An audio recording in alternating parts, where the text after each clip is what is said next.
Olá, pessoal, tudo bem? Eu sou a Camila Komatsu e hoje o tema da nossa aula vai ser infertilidade feminina, as possíveis causas, né, de infertilidade e como nós podemos fazer o manejo dessas causas, pensando na parte nutricional, tá? Eu sou nutricionista clínica funcional, né? Hoje eu atendo em consultório, eu atendo já há mais de 12 anos em consultório. E hoje meu maior foco é o público materno-infantil mesmo. Então eu pego desde tentantes, gestantes e crianças, tá? E sou docente da pós-graduação da VP, Centro de Nutrição Funcional, e que foi onde eu fiz inclusive as minhas pós-graduações, tá? Então vamos lá, gente. Vamos começar pontuando o que é infertilidade, né? Quando a gente pensa em infertilidade, a gente tem um dado da Organização Mundial da Saúde que fala que a gente tem de 60 a 80 milhões de pessoas enfrentando dificuldade para engravidar, né? E hoje a gente sabe que os fatores femininos e masculinos contribuem igualmente, como a gente pode ver aqui nesse gráfico acima, que a gente tem 30% de causas de infertilidade masculinas e 30% femininas, né? E outras causas aqui, sejam elas combinadas ou não, correspondendo ao restante aqui das causas de infertilidade. Então, a gente tem que fazer o tratamento na infertilidade tanto para a mulher quanto no homem, tanto o tratamento quanto a investigação, né? Porque às vezes a gente está investigando só em um, enquanto que o problema está no outro, tá? Ou às vezes em ambos. Então, a gente ter esse olhar é muito importante. E a gente só considera como infertilidade depois que esse casal está há mais de um ano tentando engravidar, sem qualquer método contraceptivo. Tá? Apesar da gente ter diferenças de idade, né? De acordo com a idade da mulher, a gente tem um tempo de espera para gravidez natural reduzido, mas, como eu vou mostrar a seguir, mas a gente sabe que a gente deveria esperar esse um ano com esse casal tentando engravidar. E o que a gente vê no consultório é justamente as pessoas querendo engravidar para ontem, né? Eles querem começar a tentar e já chegam ali no segundo mês. Ó, a gente está tentando e não conseguiu, tá? Mas lógico que é sempre importante a gente fazer essa investigação. Mas se tiver tudo bem, a gente tem um tempo de espera para gravidez natural.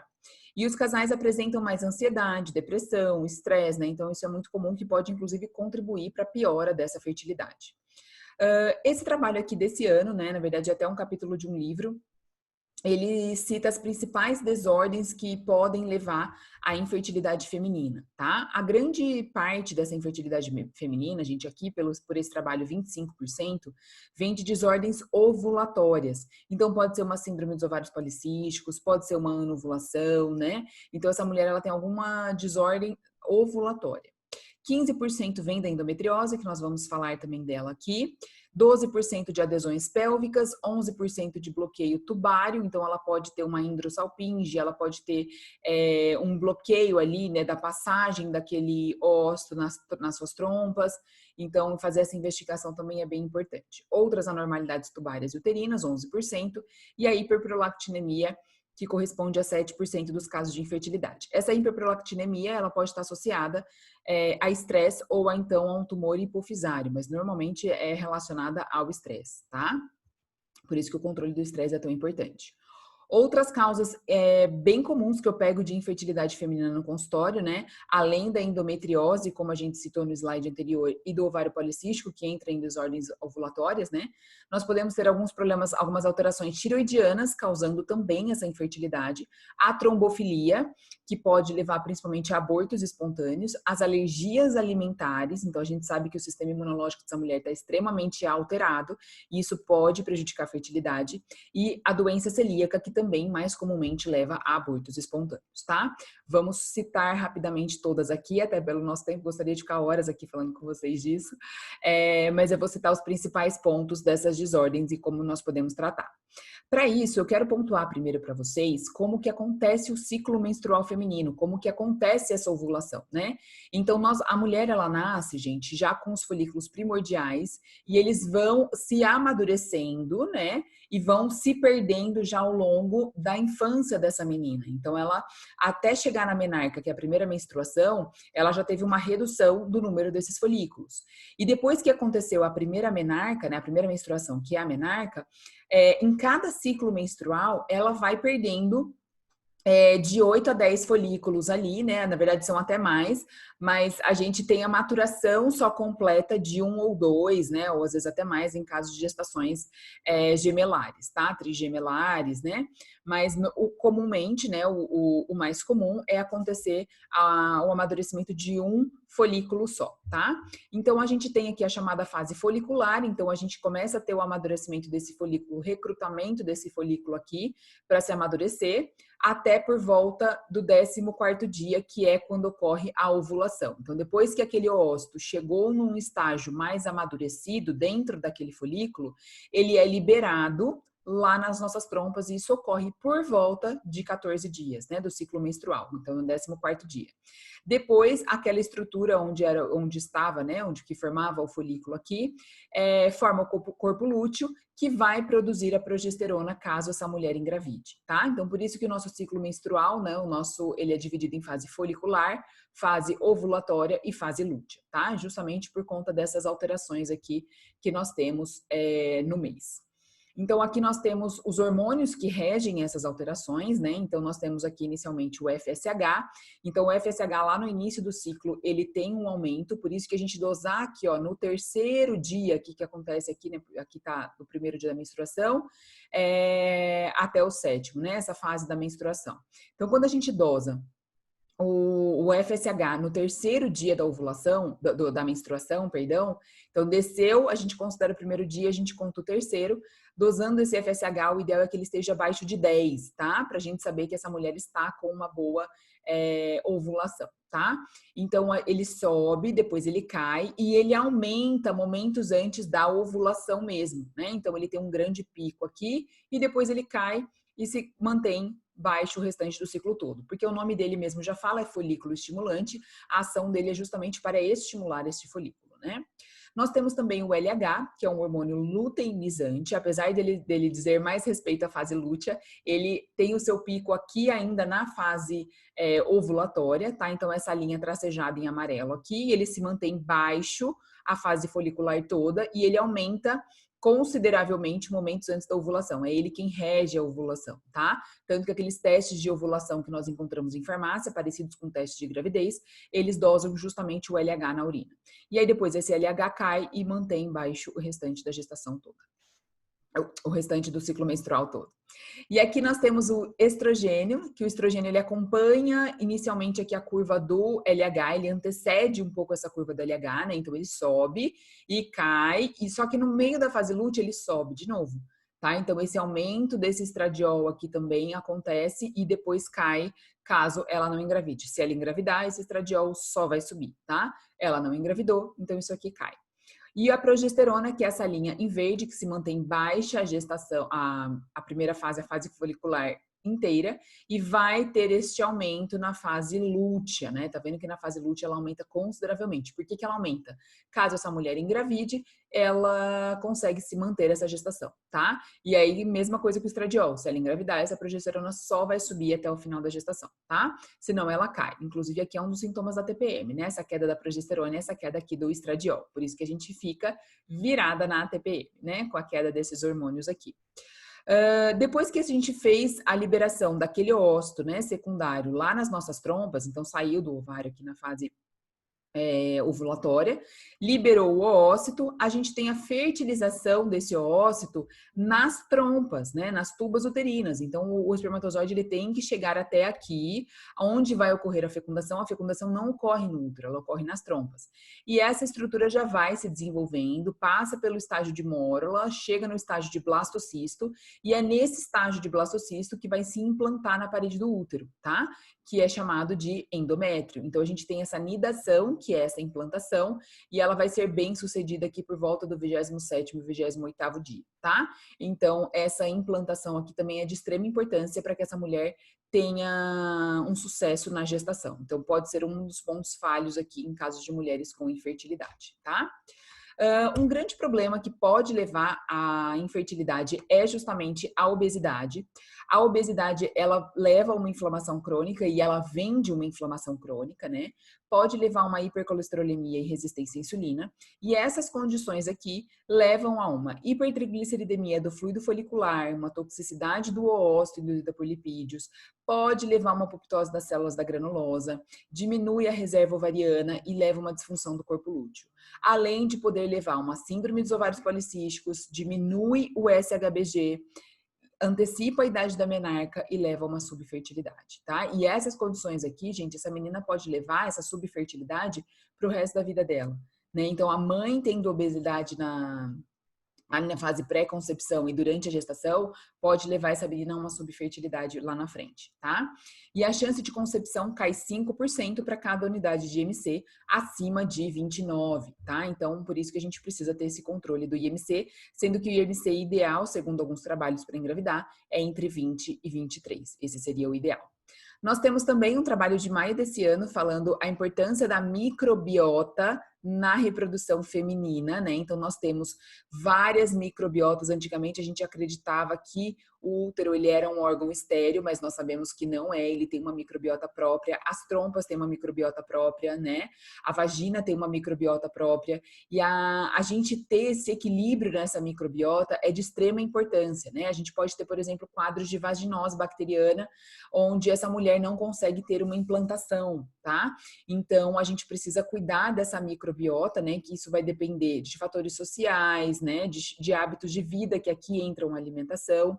Então, inclusive hábitos de higiene, exposição sexual, né? Mudança frequente de parceiros sexuais, porque aqui a gente tem alterações de pH, né? Até de acordo com o pH do sêmen do homem. O uso de contraceptivos de longa duração, a gente às vezes usa 15, 20 anos e aí para e aquela microbiota está toda alterada. Então, por isso que a gente precisa do preparo para engravidar, tá? A microbiota, ela precisa ser preparada para a gente poder engravidar. Então, isso pode levar, sim, a casos de infertilidade, tá?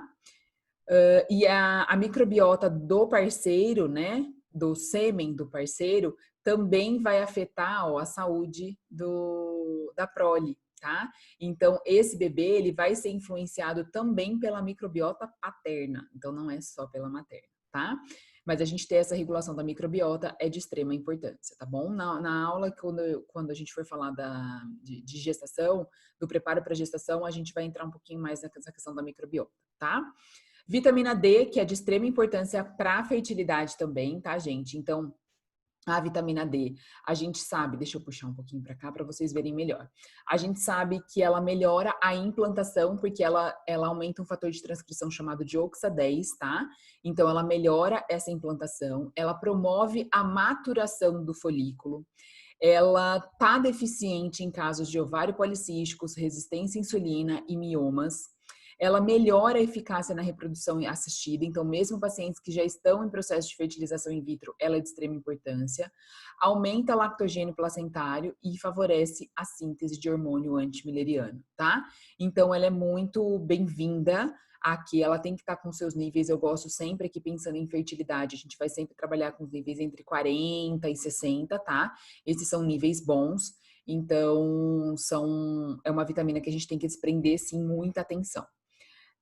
Nós temos receptores de vitamina D e um alfa-hidroxilase nos ovários, na placenta e no endométrio, tá? Então não é à toa que o papel dela na fertilidade é muito grande, né? A gente vai ter essa ação da vitamina D nos ovários, na placenta e no endométrio.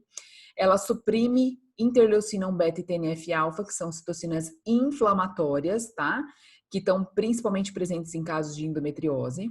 Diminui o acúmulo de interferon gama, que também é uma citocina pró-inflamatória, que é produzida em abortos espontâneos recorrentes.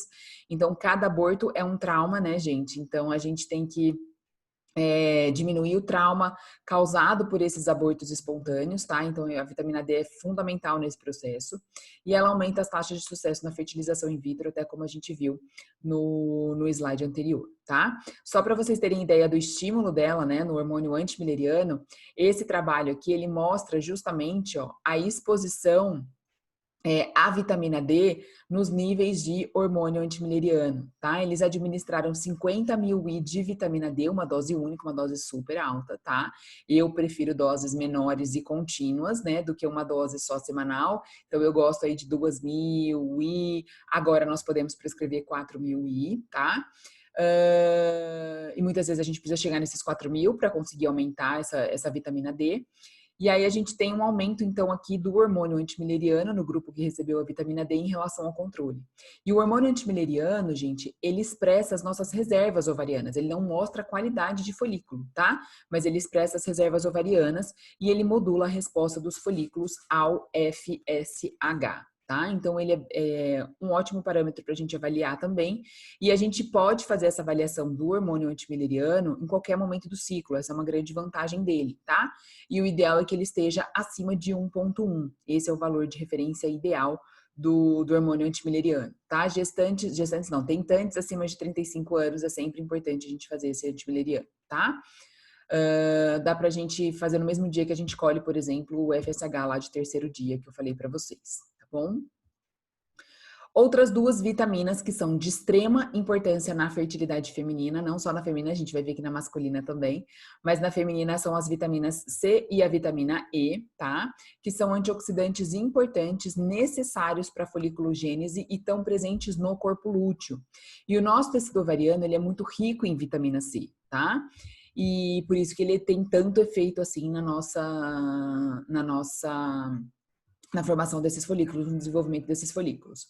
E 50% das mulheres em idade fértil têm níveis diminuídos de vitamina E. A gente só tem que tomar um pouquinho de cuidado com a vitamina E, gente. A vitamina E, inclusive, é chamada de vitamina da fertilidade em alguns trabalhos, né? Em pacientes que vão fazer fertilização in vitro, porque às vezes elas já estão usando aspirina ou algum anticoagulante, e a gente tem que tomar cuidado com as doses de vitamina E. Podemos, sim, suplementar, mas em doses sempre menores, tá? Isso é muito importante. Mas são duas vitaminas de extrema importância aqui para a fertilidade. Aqui é só para vocês terem uma ideia do papel antioxidante delas e como elas vão atuar no nosso hormônio antimileriano. Esse trabalho aqui expôs ratas a uma partícula presente na poluição chamada de partícula PM2.5, tá? Que são partículas presentes em queimas de combustíveis, de poeira, que geram o estresse oxidativo para essas ratas, né? E aí eles fizeram um tratamento com aspirina, vitamina C, vitamina E e ozônio separadamente. E o que eles observaram? Que o grupo controle, que não tinha sido exposto, né? As ratas não haviam sido expostas ao APM 2.5, tinham níveis bons de hormônio antimileriano, enquanto que as que foram expostas a essa partícula tiveram diminuição brusca dos níveis de hormônio antimileriano. Quando tratadas com aspirina, esse hormônio antimileriano subiu e também com vitamina C e vitamina E, tá? Com ozônio também foi eficaz, mas como o foco aqui pra gente é a vitamina C e a vitamina E, a gente vê que o hormônio antimileriano teve os seus níveis aumentados significativamente em relação somente à exposição à partícula da PM2.5. Isso mostra o papel antioxidante, né, e o papel delas diminuindo o dano na ovulação, na formação desse folículo decorrente dessa exposição a essa toxina, tá? A vitamina E, ela também tem uma ação na infertilidade idiopática, que é sem causa conhecida, né? Esse trabalho foi com mulheres, eles utilizaram 400 UI de vitamina E em 103 mulheres com infertilidade idiopática, que estavam já em uso do cloridrato de clomifeno, que é um indutor de ovulação, tá? Esse indutor de ovulação, gente, ele induz a ovulação, só que ele afina o endométrio.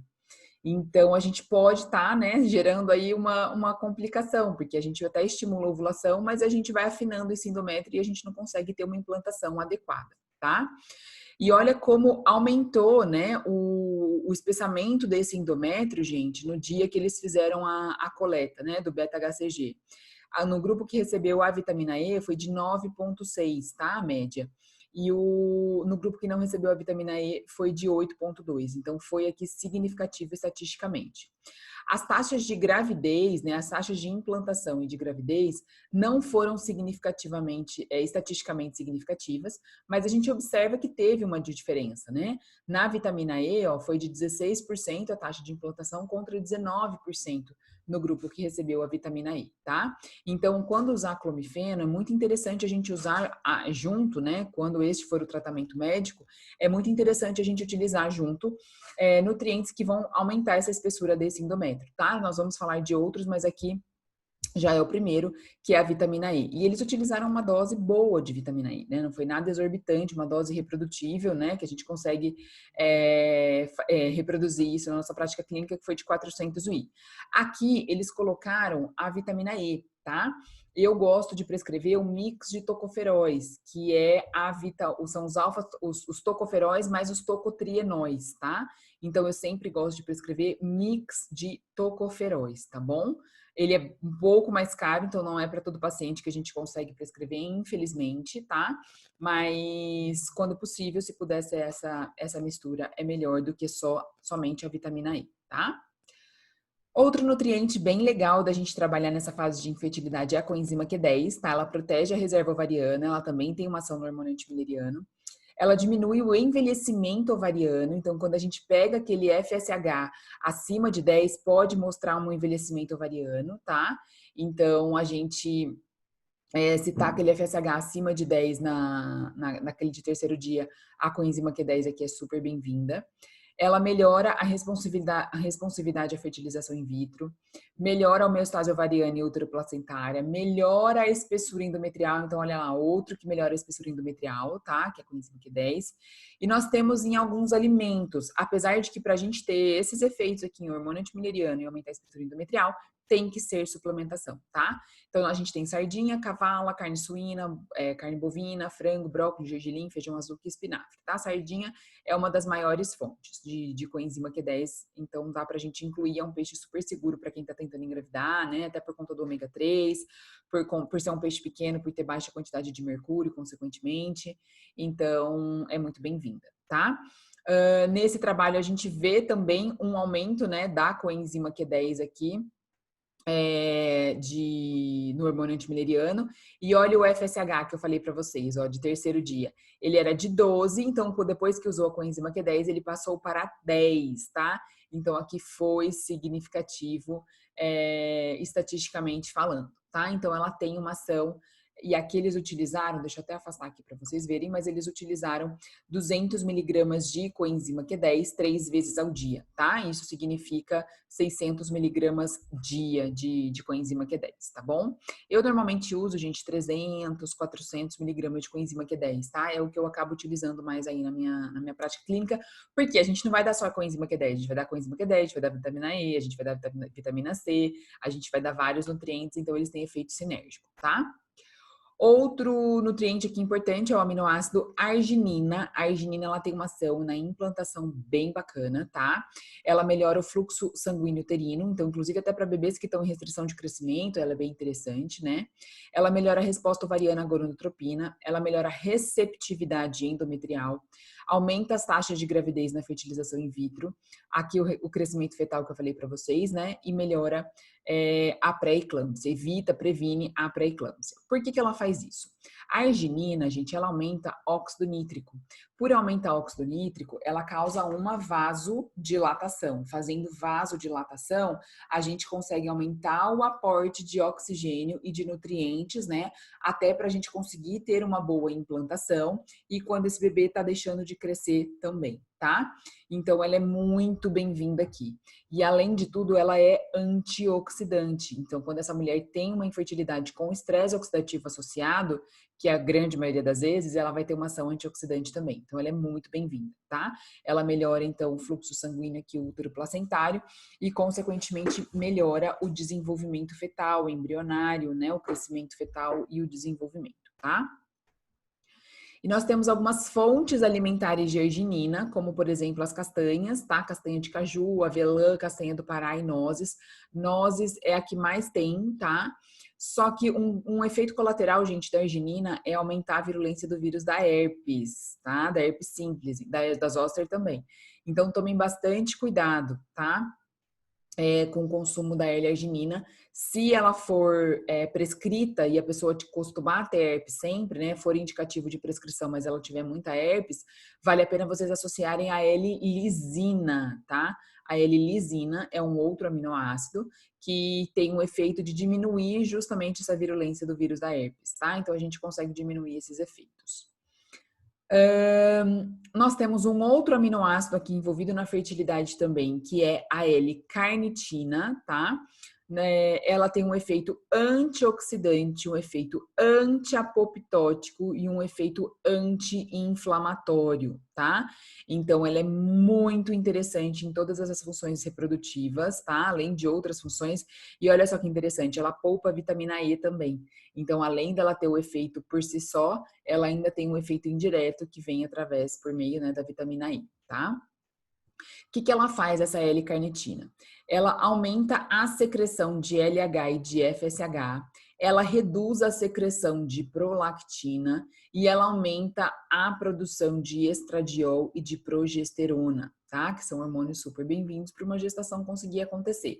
Então, ela melhora os sintomas do ovário policístico, da síndrome dos ovários policísticos, diminui a menorreia e restaura a menstruação regular, gente. Então, ela ajuda até aquela mulher que tem, né, aquela menstruação muito irregular, a L-carnitina, ela ajuda essa mulher a ter uma frequência de menstruação maior, tá? É mais adequada, maior não necessariamente, né, mais adequada. E ela também diminui o estresse oxidativo em retículo endoplasmático, tá? Então, ela também é bem-vinda por conta disso. E a gente vai falar um pouquinho de endometriose, mas ela também melhora a endometriose, tá? Porque ela melhora esse balanço hormonal, ela diminui a secreção de citocinas pró-inflamatórias, que são muito aumentadas na endometriose, tá? Nós temos algumas fontes de L-carnitina, e aqui a gente tem principalmente as carnes, né? Bacalhau, tem frango, carne bovina, carne suína, tem bastante L-carnitina, mas aqui também a gente vai ter que suplementar para a gente poder ter esses efeitos. E os estudos para a questão de fertilidade, eles falam entre 1,5 grama a 3 gramas, tá? Então, de 1.500 a 3.000 miligramas. É uma dosagem alta, a gente precisa tomar isso, às vezes, 2, 3 vezes no dia para conseguir tomar essa dosagem, tá? Mas a gente tem bons suplementos prontos hoje no mercado, já com 500 miligramas na cápsula. A gente toma 2, 3 cápsulas por dia, né? Ou até mais, caso for necessário, tá? Então, ela é super bem-vinda aqui também nos casos de infertilidade, certo? Só a dose da arginina, que eu não falei para vocês, né, gente? A gente vai usar de 250 a 500 miligramas. Normalmente é essa dosagem que eu uso nas mulheres, tá? De 250 a 500 miligramas. Alguns casos a gente precisa aumentar mais, mas na maioria, 250 a 500 miligramas de L-arginina tá de bom tamanho, tá? E de 1.500 a 3.000 miligramas de L-carnitina. Tudo bem? Vamos entrar um pouquinho, então, em síndrome dos ovários policísticos, né? Até para vocês, para a gente conseguir falar um pouquinho disso para vocês. A síndrome dos ovários policísticos, gente, ela é uma síndrome. Não necessariamente essa mulher, ela vai ter a presença de cistos nos ovários. Mas quando ela tem essa conformação aqui. Tá vendo que o ovário fica bem mais aumentado em relação a um ovário que não tem, né? Os microcistos. Mas ele fica com essa conformação, fica inclusive um ovário bem aumentado, tá? Na síndrome dos ovários policísticos, gente, nós temos uma óligo ou amenorreia. Então, essa mulher, ela normalmente menstrua ali, ela fica às vezes sem menstruar um tempão, ou ela menstrua a cada 3 meses, a cada 6 meses, a cada 4 meses, né? É muito variado, então ela nunca sabe quando ela nem tá no período ovulatório dela, tá? Porque isso realmente varia bastante. Ela pode ter um hiperandrogenismo. O que significa isso? Ela tem aumento dos níveis de hormônio sexual masculino, no caso, a testosterona. Então, ela tem um aumento dessa testosterona e isso gera alguns desconfortos para ela, como, por exemplo, queda de cabelo, como, por exemplo, crescimento de pelos em locais onde não é para crescer, ela passa a crescer pelo aqui no rosto, né, e pelos mais grossos, mesmo com características masculinas, né, às vezes aqui no colo, ela também tem um pouco desse crescimento de pelos, e ela pode ter os ovários policísticos, tá? Então, quais são os critérios para ela ser encaixada como síndrome dos ovários policísticos? Ela precisa ter 2 desses 3 critérios, né, que são cistos no ovário, né, ovário policísticos, o hiperandrogenismo, que aí entra o hirsutismo, né, que é o crescimento de pelos, entra o aumento dos níveis sanguíneos dessa testosterona, e ela pode ter uma disfunção menstrual, que aqui no caso é a óligo ou a amenorreia, tá? Então ela não tem essa menstruação certinha.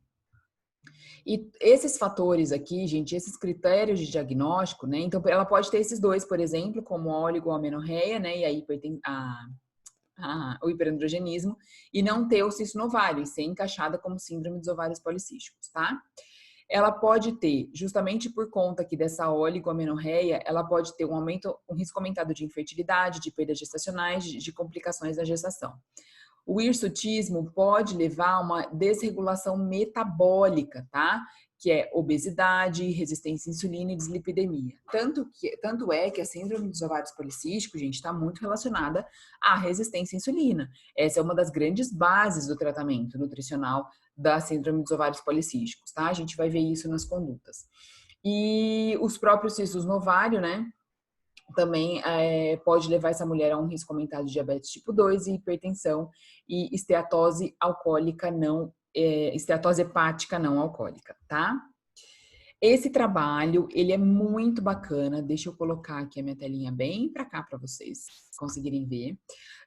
Esse trabalho é um trabalho bem bacana. Ele mostra pra gente toda a patogênese da síndrome dos ovários policísticos, né? Então aqui a gente consegue ver que a gente tem fatores ambientais, nós temos a resistência à insulina por trás, que foi o que eu falei para vocês, o estresse oxidativo, a hiperinsulinemia, o hiperandrogenismo, que é o aumento dos hormônios sexuais masculinos, e os níveis aumentados de homocisteína, tá? Então, como que a gente pode fazer isso por meio da alimentação? Quando a gente pega aqui, então, né, resistência à insulina, o que vai ter papel na resistência à insulina? A própria vitamina D, que a gente já falou dela, até inclusive da importância dela na fertilidade de uma forma geral, o consumo de N-acetilcisteína, e o consumo de probióticos, que isso aqui a gente encontra, por exemplo, num iogurte, tá? Só mostrar a fotinha ali do iogurte para vocês, que eu vou me colocar ali de novo, para vocês verem o restante. O magnésio, o selênio e o zinco, que também tem uma ação na resistência à insulina, tá? Magnésio nós temos em folhas vegetais, né, verdes escuros. Zinco nós temos muito na lentilha, tá? E é importante a lentilha ser deixada de molho em temperatura ambiente, isso é muito importante para a gente conseguir ter esse zinco, né? Pelo menos 8 horas ali, idealmente 24 horas, joga água fora e cozinha com água não, tá? A gente consegue otimizar bem a quantidade de zinco, porque senão ele vai ter tanto fitato que a gente não vai conseguir absorver esse zinco. E o selênio que tem na castanha do Pará, tá? Então, todos os alimentos que a gente consegue incluir aqui. Pensando no estresse oxidativo, né? Nós temos a ação da vitamina E, que nós temos na sementinha de girassol, os bioflavonoides que nós temos aqui nas frutas vermelhas, né? O selênio NAC que a gente já falou. Pensando aqui e a melatonina. Melatonina, gente, a gente tem ali alguns alimentos ricos em fitomelatonina, tá? Como, por exemplo, o kiwi e a cereja, que são os dois que mais tem. Então, a gente colocar kiwi, que cereja pra gente é um pouco mais complicado. Além de ser muito caro, a gente não acha toda época, né? Mas são dois alimentos riquíssimos em fitomelatonina, que são bem-vindos aqui também. Nós temos um pouco na amêndoa, no goji berry, tá? Mas é um pouquinho menos. A kiwi e cereja são os campeões aqui de fitomelatonina. Pensando na hiperinsulinemia, nós temos aqui o papel do ALA, né, que é o ácido alfa-linolênico, que é um ácido graxo, um ômega 3, né, uma gordura muito boa que a gente encontra na linhaça, tá? A própria L-carnitina que eu falei para vocês, né, que tá lá nas carnes. O cálcio, que a gente tem várias fontes de cálcio, né? Não só leite derivados, a gente tem brócolis, a gente tem gergelim, a gente tem tofu, temos os vegetais verdes escuros, então nós temos várias outras fontes de cálcio, sardinha com a espinha, então nós temos várias outras fontes aqui de cálcio. O cromo, que nós temos bastante na canela tem muito cromo. Magnésio, selênio e zinco, tá? Que nós já falamos as fontes. O inositol, perdão, gente, aqui tá o gergelim, né? Ilustrando o cálcio para vocês, tá? Nós temos o inositol e os ácidos graxos ômega 3, que são encontrados nos peixes, tá? Aqui nós temos o ômega 3, o não ativo, né? Que é o que a gente fala que é o ALA. E aqui no peixe nós temos o EPA e o DHA, tá? Que é o ecosa pentaenoico e o decosa hexaenoico, tá? Então, são dois tipos de ômega 3 que eles são fundamentais aqui para a mulher que está tentando engravidar. Pensando no hiperandrogenismo, o que a gente pode fazer, né? A carnitina, que também além das carnes a gente encontra no queijo, o NAC também a gente encontra um pouco nos queijos, né? No brócolis também a gente tem NAC. o inositol e o ômega 3 também, que vão atuar nesse hiperandrogenismo. E pensando nos níveis aumentados de homocisteína, nós temos as vitaminas B6, B9 e B12, tá? O triozinho. B6 a gente tem na aveia, por exemplo. B12 nós temos nas carnes, né? E ácido fólico que nós temos nos vegetais verdes escuros, tá? E ainda aqui na resistência à insulina, né? Voltando, porque tem aqui essa parte também da resistência à insulina, nós encontramos também nos bioflavonoides, no cálcio e no cromo, ação nessa resistência à insulina. Então, vocês vejam, gente, que, por exemplo, a gente inclui as frutas vermelhas, a gente inclui a canela, a gente inclui os vegetais verdes escuros, a gente está atuando em várias vias, né, dessa síndrome dos ovários policísticos. Por isso que esse manejo nutricional é de extrema importância, tá? De todos os suplementos para ovário policístico, eu gosto muito do mioinositol, por isso que eu até destaquei ele aqui, trouxe apenas eles, né? Apesar de a gente ter estudo com vários. Mas o mioinositol, ele é uma vitamina do complexo B, ele é um isômero do inositol, e nós temos tanto a forma do dexiroinositol quanto o mioinositol, tá? Hoje é muito citado nos trabalhos, nós temos trabalhos com os dois, mas é muito citado nos trabalhos o mioinositol, tá? Então ele é muito bem-vindo aqui à sua suplementação. Por quê? Ele atua como um segundo mensageiro da insulina, tá, gente? Então, quando a gente tem a presença desse inositol, a gente aumenta o uso da glicose dentro da nossa mitocôndria e a gente favorece o acúmulo, né, o armazenamento aqui de glicogênio, tá? De glicose na forma de glicogênio aqui dentro da célula, tá? Então ele atua como um segundo sinalizador ali da insulina. Então por isso que ele acaba regulando, diminuindo a hiperinsulinemia e a hiperglicemia nessa síndrome dos ovários policísticos, tá? Por isso que ele tem muita ação. Tanto que aqui nós temos, né, a ação dele nessa meta-análise, a ação dele diminuindo, melhorando essa resistência à insulina e diminuindo, olha só, testosterona total, tá? Então melhora os casos de hirsutismo também, né? Que é aquela queda de cabelo, crescimento de pelos, então ele tem uma ação bem bacana. E melhora os níveis de estradiol, né? Leva um melhor balanço ali de estradiol, testosterona, tá? E o bioinositol, as dosagens variam normalmente de 2 a 4 gramas nos estudos, tá? Eu começo com 2, se não evoluir a gente passa para 4, mas normalmente são 2 gramas. E a gente tem resultados fantásticos com ele, a gente tem um controle muito grande da acne, a menstruação volta a se regularizar, tá? Isso ajuda bastante, certo? Outros nutrientes que também atuam na síndrome dos ovários policísticos, né? O magnésio, as fibras dietéticas, até pelo controle glicêmico. O cromo eu costumo utilizar na forma quelada, né? Eu uso aí de 150, de 200 a 400 microgramas, tá? Selênio a gente pode usar via alimentar, seja na castanha do Pará, né? Castanha do Brasil. A coenzima Q10 que a gente falou, a vitamina E também. Pré e probióticos, nós temos já estudos mostrando desbiose aumentada em pacientes que têm ovário policístico, tá? Então a gente tratar essa desbiose, né? Dando alimento para elas com as fibras que são prebióticos aqui e colocando os probióticos, seja via um kefir, seja via suplementação, tá? Então é muito bem-vindo a gente cuidar dessas bactérias aqui, dessa microbiota intestinal. E o próprio ômega 3 também, que a gente já comentou dele. Aqui estão as referências do slide anterior. E aí eu quero entrar um pouquinho para vocês com... só um detalhe da síndrome dos ovários policísticos, gente. Aqui é super importante a gente fazer uma dieta mais baixa em carboidrato, tá? Aqui é bem-vindo a gente utilizar ali 40, 45% de carboidrato, tá? Não mais do que isso, porque a gente consegue ter um controle bem interessante dessa resistência à insulina, tá bem? Vamos falar um pouquinho, então, de endometriose, tá? Endometriose é uma doença que acomete, infelizmente, muitas mulheres, causa muita dor, porque o que acontece? Nós temos tecido do endométrio, né? Endometriose é quando a gente tem a formação desses tecidos aqui, que tá no endométrio, fora da cavidade uterina. Então, essa endometriose, ela pode vir aqui para as trompas, ó, tá vendo que ela vai se alojar aqui, ela pode vir para os ovários, que é chamado de endometrioma, ela pode vir para essa estrutura aqui que une, né, o ovário aqui ao útero. Então, como que isso aqui acontece? A gente tem a passagem, esse tecido endometriótico, ele sai pelas trompas e cai nessa cavidade. Vejam que o ovário ele não é ligado às trompas, né? Então, ele cai, ele é ligado por essa estrutura aqui. Então, ele cai aqui na cavidade e vai se alojar aqui por fora das trompas, né? Aqui, muitas vezes vai para o intestino, e isso aqui inflama. Então, isso aqui a gente tem uma grande inflamação e isso pode gerar ali muita dor, que é o que normalmente elas têm. Elas acabam tendo muita cólica, né? Durante a menstruação, durante a relação sexual. Então, é uma coisa que tem que ser bem avaliada e bem tratada, tá?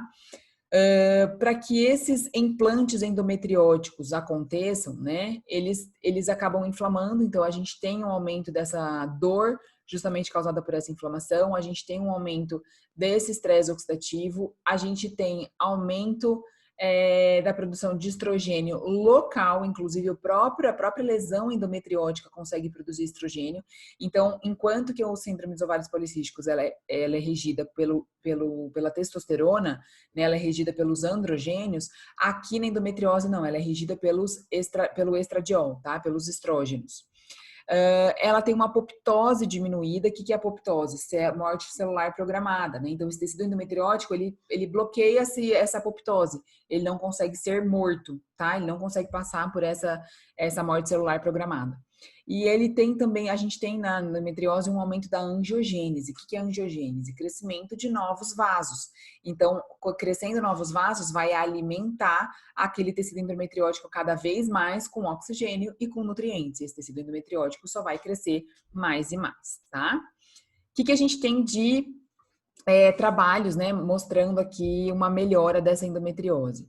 Resveratrol, sem dúvida nenhuma, é um dos que eu mais utilizo, assim, para tratamento da endometriose. Esse trabalho aqui expôs células endometrióticas ao resveratrol por 48 horas, tá?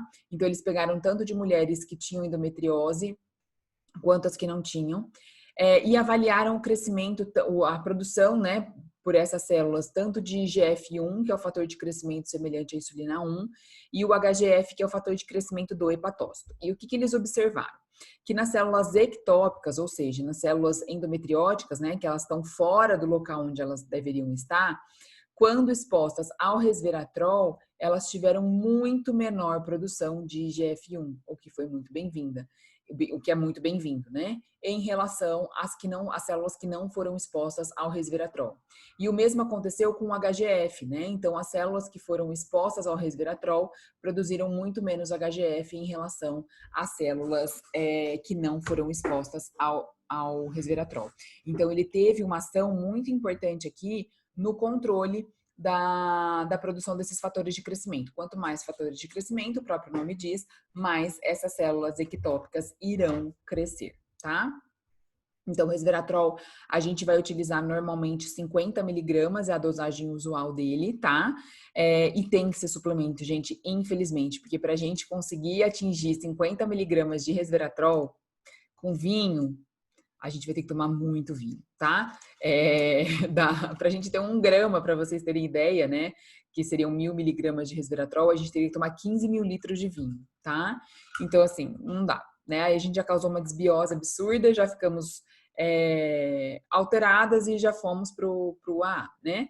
Então, a gente não vai utilizar essa quantidade, a gente vai acabar utilizando via suplementação mesmo, tá? Infelizmente. Eu falo infelizmente porque sempre que for pelo alimento, é melhor, tá? Mas aí a dosagem usual é de 30 a 50 miligramas. Ômega 3 também tem um impacto bem importante, até pelo seu papel anti-inflamatório, né?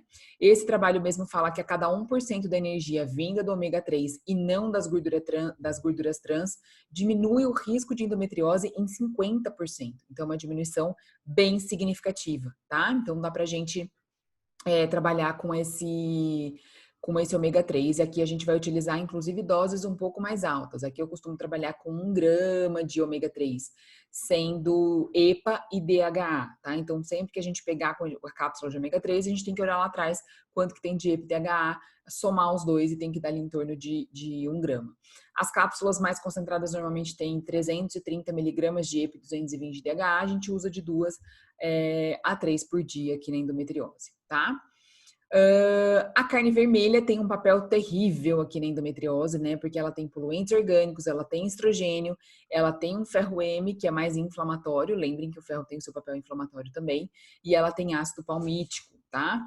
Então, esse trabalho aqui, gente, mostra até que o consumo de carne vermelha maior do que 2 porções no dia aumenta em 56% o risco de endometriose. É muita coisa se aumentar a metade, né? Se você já tiver uma genética para isso, já tiver uma alteração de células natural killers, por exemplo, né? Você pode aumentar em 56% o seu risco de endometriose. É muita coisa, tá? Então, a carne vermelha, a gente sempre vai preferir as carnes brancas para quem tem endometriose. E isso a gente vê uma diferença muito grande nas cólicas delas, né? Quando elas passam a ter as cólicas, a gente vê uma diferença muito grande, tá? O consumo de vegetais aqui também é de muita importância na endometriose. Esse trabalho mesmo mostra que quanto maior o consumo de frutas e vegetais, menor o risco, principalmente frutas ricas em beta-criptoxantina, que são as frutas alaranjadas, as frutas amareladas, né? Pêssego, laranja, bergamota. Então, a gente tem uma ação aqui diminuindo esse risco de endometriose. E olha o que esse estudo coloca, né? Quando a gente consome 3 porções no dia de frutas e vegetais de uma forma geral, a gente tem um risco 9% menor de desenvolver endometriose.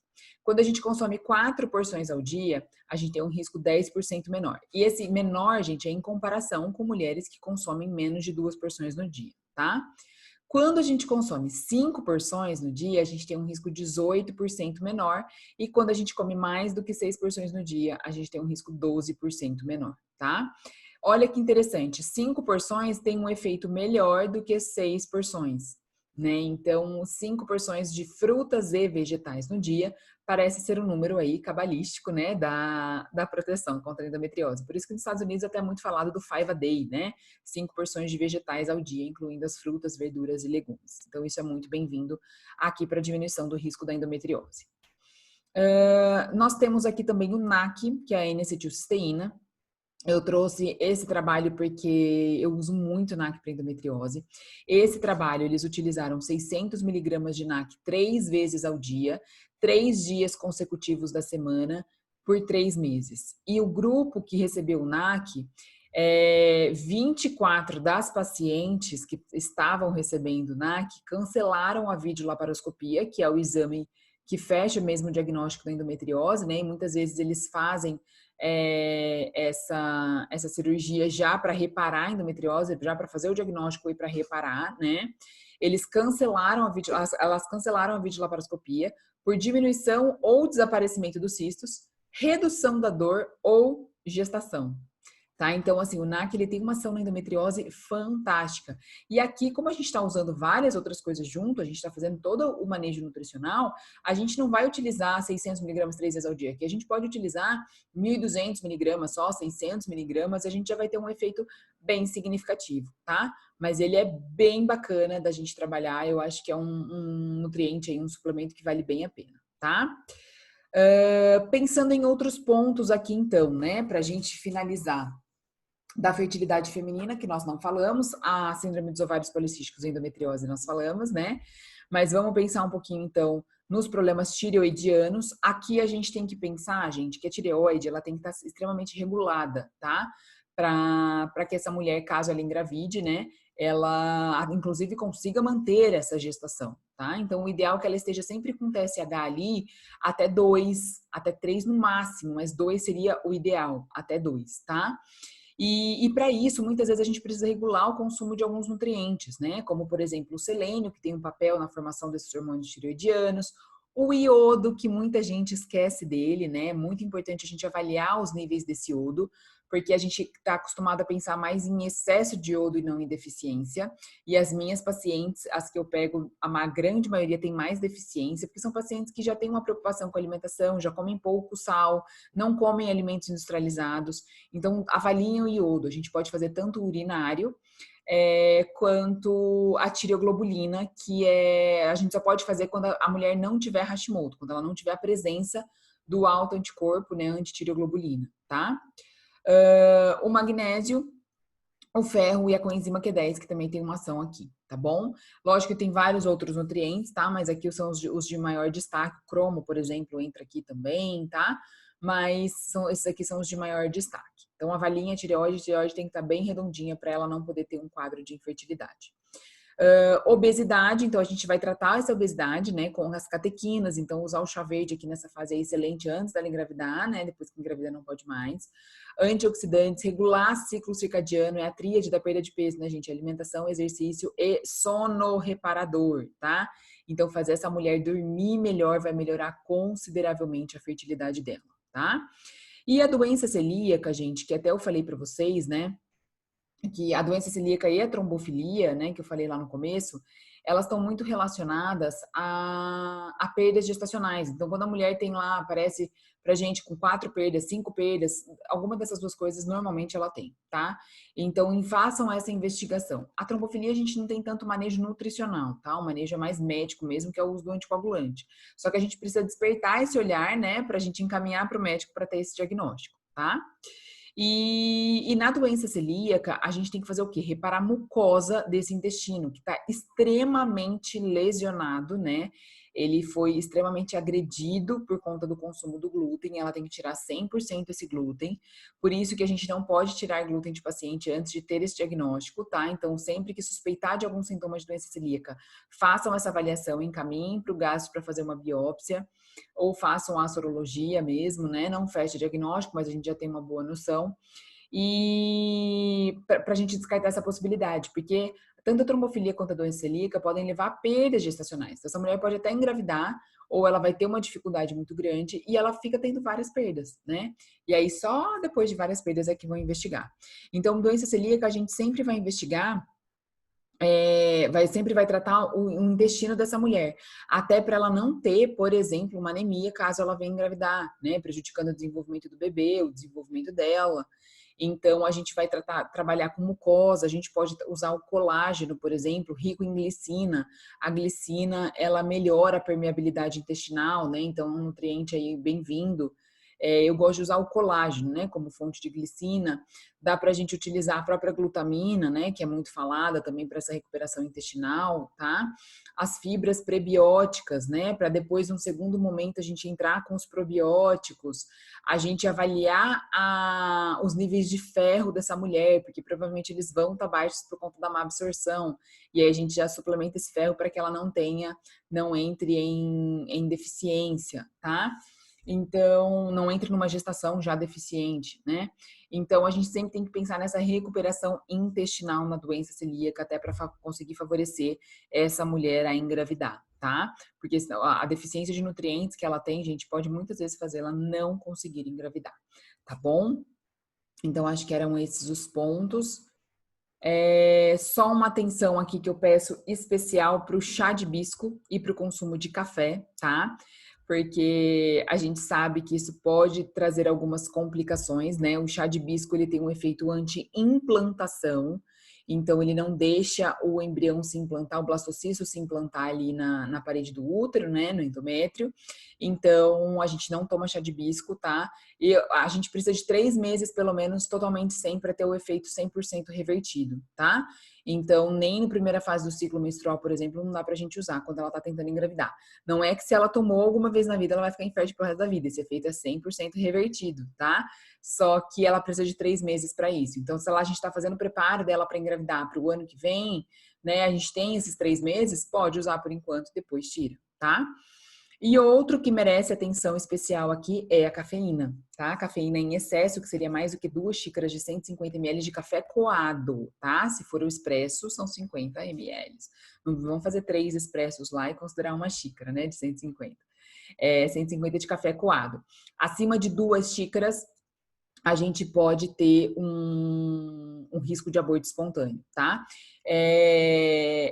Gente, normalmente para tentante, para mulher que está já, né, tentando engravidar, eu libero no máximo uma xícara e peço gentilmente para tirar depois que ela engravida, tá? Eu sei que é difícil, acho que é um dos pontos mais desafiadores aí para as mulheres, mas é importante fazer essa retirada, tá? Porque senão a gente pode ter risco de perdas gestacionais e não queremos isso, né? Então era isso que eu tinha para falar para vocês. Eu deixo aqui meu agradecimento à minha família, minha pequenininha aqui, que já não tá mais tão pequenininha assim, que é a minha maior fonte de inspiração. E gosto sempre de finalizar, gente, todas as aulas com essa mensagem que fala que a gratidão é a memória do coração. A nossa memória, ela tá muito relacionada, né, aos nossos sentimentos, a emoção com que aquilo ali provoca em nós, né? Então, a gente sentir emoção, a gente sentir prazer em tudo que a gente faz é muito importante, tá? Então, sempre pratiquem a nutrição aí com muito amor, que com certeza o conhecimento vai ser uma consequência, tá bom? Obrigada e até a nossa próxima aula.